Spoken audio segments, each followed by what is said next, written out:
ባሌን ብልቱን ቆርጦ ነው የላከልኝ አይን ያየሁት።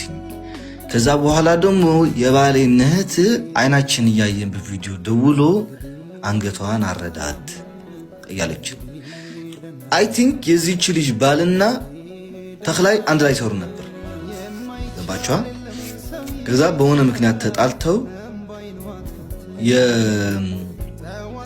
የባልየዋን እህትና የዚህች እህት አንድ ላይ ወደ ሳዑዲ አረብ መጥቶ ሄዶ ከዛ የትኛው ባል የት እንደተገደለ አላውቅም ወይ እዛ የመን ጋር ነው የተገደሉትኝ ወይ አሩን ብቻ የት እንደተገደሉ አላብራራችልኝም።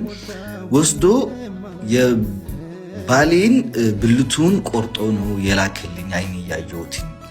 ከዛ በኋላ ደግሞ የባሌን እህት አይናችን እያየን በቪዲዮ ደውሎ አንገቷን አረዳት እያለች ከዛ በኋላ የትኛው መሬት እንደሆነ አላውቅም ምንም አልገባኝም።